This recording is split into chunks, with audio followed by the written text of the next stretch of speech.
Hey everyone, Mr. Sujano here, your source for gaming, tech, emulation, and open source news. Let's get started. Alright, to kick things off, yes, I am camping again. Yes, it's an absolutely gorgeous day out. It's a little bit chilly for the beginning of August, which is really weird, but at the same time, I'm not going to complain. It beats the humidity. And I'm trying something a little bit different in this video. I'm borrowing a camera from Mrs. Sujano and her setup and seeing how it works for my videos. So come along with me on my morning hike here because we've got a lot of news to talk about. And we'll start out by talking about PS2 emulation on Android with a brand new, highly controversial project. Now, I'm not going to get into the nitty-gritty details about this project because there's a whole bunch of drama surrounding it.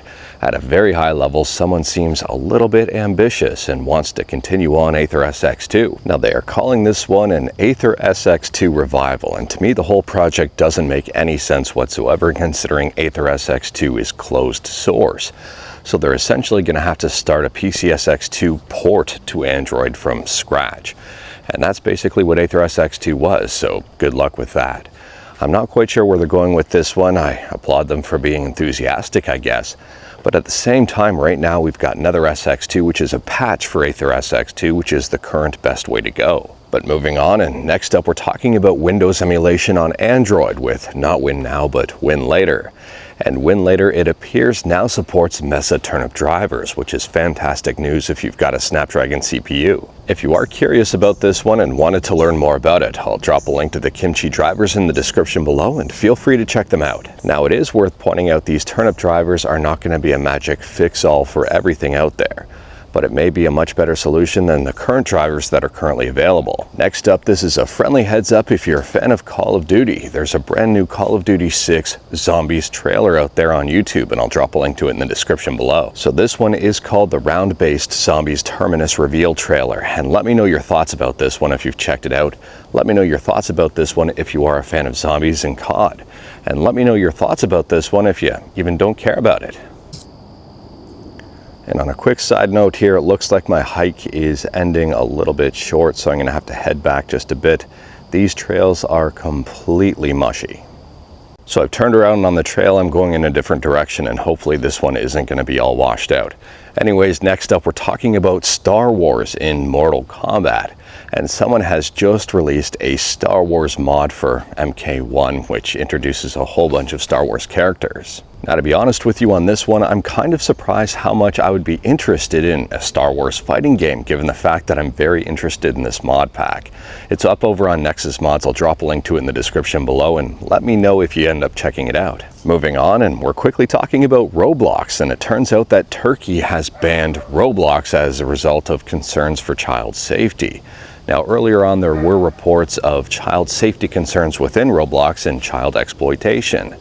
And it appears that Turkey has taken those reports very seriously and completely banned Roblox. And next up, we're still talking about Roblox, and if you wanted to play Roblox on Linux again, there may be a brand new way to do this. Now, the program is called Sober, and unfortunately it's closed source, but it uses the Android version of Roblox to be able to play on Linux, so I guess not the official PC version. So while this might not be optimal, at the same time, at least it's a version of Roblox that people can play on Linux if they want. Let me know your thoughts about this one. Moving on, and next up we're talking about Nintendo Switch emulation on iOS, because yes, there's a brand new emulator for iOS devices, and the emulator is called Pomelo, and it is 100% free. It's open source. It is up on GitHub. Now, I'm assuming there's going to be little to no chance this actually ends up appearing on the App Store. It's probably going to require JIT in order to run anything halfway decent.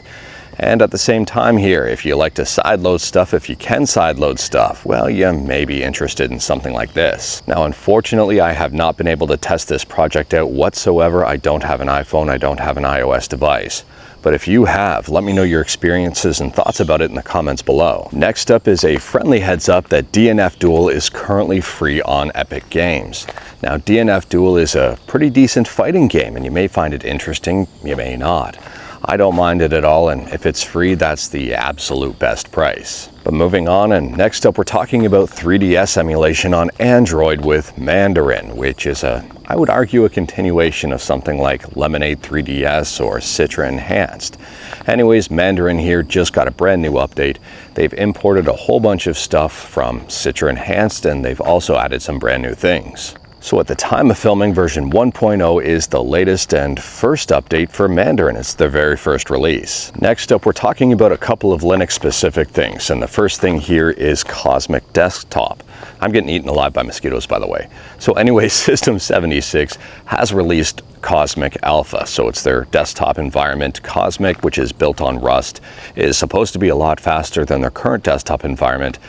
And on top of that, Cosmic is available for other OSs as well. Now, I do have Cosmic installed on my laptop. I haven't given it its full run through and shakedown just yet, but at the same time, I'm excited to get to it. And speaking about Linux and laptops, next up we're talking about Tuxedo.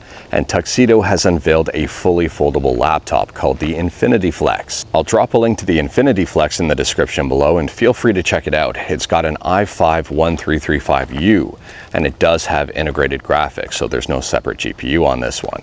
And by InfinityFlex, they don't mean the case is flexible, it's just it can fold. Next up, we're talking about a brand new Game Boy game that's kind of fantasy life-ish. And before I get into the details here, this trail that I'm on is a lot better than the last one. And there's a few less mosquitoes. I've been getting eaten alive. Anyways, here I'll just flip over the screen. You can take a look at this trail. It is absolutely beautiful. It's an easy walker. Now this game is called The Kingdom of Stedry. There is no music, there is no sound, it's just a demo. The game is currently in development. But at the same time here, if you are curious about it, it's up on itch.io, and I will drop a link to it in the description below. It sounds pretty cool. I mean, the demo here is only 2 megabytes, but they say here, choose between 12 jobs and defeat monsters, explore dungeons, and help citizens. And speaking about Game Boy, next up we're talking about a brand new Kickstarter project called the Thumby Color.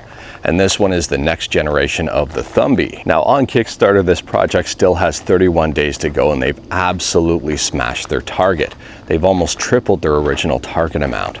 And this is like a really small pocketable Game Boy Advance. Now out of the box, this thing will support Thumby games, which are free and open source, but since it is based on the Raspberry Pi, I'm assuming modding this thing will be completely possible. Now pricing for this one seems pretty reasonable. It's powered by the Raspberry Pi 2350.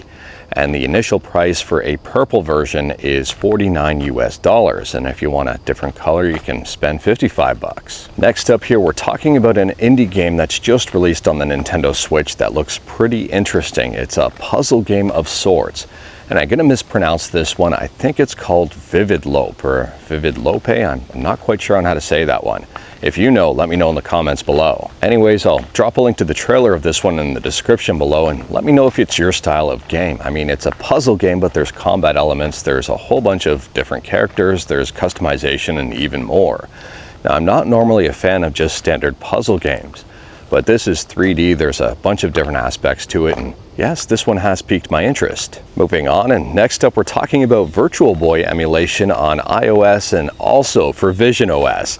This one is called Virtual Friend, and I'll drop a link to it in the description below. Virtual Friend is 100% free, it's open source. On the App Store there is an option for some in-app purchases, so I'm assuming skins or something. Anyways, here it's a very interesting endeavor, and I'm curious to see what VirtualBoy emulation would be like on the Vision. Next up, we're quickly talking about the Dead Rising Deluxe Remaster. Now, if you are interested in this game and you wanted it to be exactly like the original version of it, you may not be happy with some of the changes, and these changes have spurred some controversy online. So anyways, here apparently the remaster will no longer grant erotica points for taking photos of women. If this was one of the things you were looking for in the new game, you probably will want to stick with the old ones. But at the same time here, if you don't care, this may be a big non-issue. Next up, we're talking about Doom, and Doom seems to be one of the most active games out there. I mean, I've seen version after version, mod after mod for this thing, and now there's going to be a brand new enhanced version of Doom 1 and 2, even on Steam. On top of that, there's a new deathmatch pack, a whole bunch of new maps, episodes, and even more. Apparently, these new enhanced version of Steam are running at a nice 60 frames per second at 1080p or even higher. And they're using the same engine that Doom 64 and Quake 2 use. And the best part about this one is that it's priced very reasonably, $10, and if you already own the two games on Steam, you can download the enhanced versions for free. Next up here, I've been asked a whole bunch about this emulator. I haven't really talked about it because I haven't felt the need to. I didn't really think it was worth talking about. However, here we are because I keep getting asked questions about it and it keeps surfacing up in the news. And this one is Nintendo Switch emulator Uzuy, so basically Uzuy backwards. It turns out that this is just another reskin of Uzuy and doesn't improve on anything that Uzuy was doing. Now I know some people in the comments are probably going to be upset that I'm not a fan of Uzuy or whatever it's called here. And that's because we've seen so many frickin' forks of Uzuy out there, it's not even funny. And they're just forks of Uzuy that have been changed names and changed icons and changed logos and changed colors and really not a whole much else. It's not like it's a brand new emulator with improvements or really anything like that. Now some people may say yes, Uzuy has improvements, and that might be true, but I don't think so. I think this is more or less just placebo. But anyways, that is all I've got for you in this one. Straight to the point, all stuff and no fluff. I'm gonna have to use a lot more mosquito repellent tomorrow. I got eaten alive. I know I've mentioned that a few times, but at the same time here, they are extremely bad for some reason where I'm at. Anyways, it's a gorgeous day camping. Thanks again for coming with me on my nature walk. It was a little bit muddy in some places, not muddy in other places. I was trying to capture a fluff and they were just too quick today. And we did talk about a bunch today, so let me know your thoughts about absolutely anything we talked about in the comments below. If you liked this video, leave a like. If you didn't like this video, leave a like. Hit that subscribe button, check out my other videos. Don't tempt fate, save your state.